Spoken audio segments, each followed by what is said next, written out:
এ যাওয়া voter ID কার্ডের জন্য থানায় মিসিং ডায়েরি করা শিখি। 2 লিখব the officer in charge Sitalkuchi police station Cooch Behar. Date দিব, সাবজেক্ট লিখব application for lost voter ID card, হারানো ভোটার আইডি কার্ডের জন্য আবেদনপত্র। স্যার লিখব most respectfully I beg to state that I Nilu Roy son of Shri Ramu Roy I am a resident of Gosarat under your police station. গভীর শ্রদ্ধার সঙ্গে জানাইতেছি যে আমি নীলু রায় পিতাশ্রী রামু রায় আপনার থানা অন্তর্গত গোসারাট গ্রামের আমি একজন বাসিন্দা। এরপর সমস্যাটি বলবো yesterday I somehow lost my original voter ID card in the market. গতকাল আমি কোনোভাবে বাজারে আমার অরিজিনাল ভোটার কার্ডটি হারিয়ে ফেলি। A photocopy of the voter ID card has been attach to it.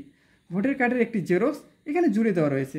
So I am earnestly requesting you to kindly lodge a missing diary for the voter ID card immediately. সুতরাং আমি একান্তভাবে আপনাকে অনুরোধ করতেছি দয়া করে শীঘ্রই হারানো ভোটার কার্ডের জন্য একটি মিসিং ডায়েরি করে নিতে। ইউরস ফেথফুলি লিখবো ডান দিকে, নিজের নাম দেবো, বাঁ দিকে অ্যাড্রেস দেবো, village post dist pin mobile number. Thank you.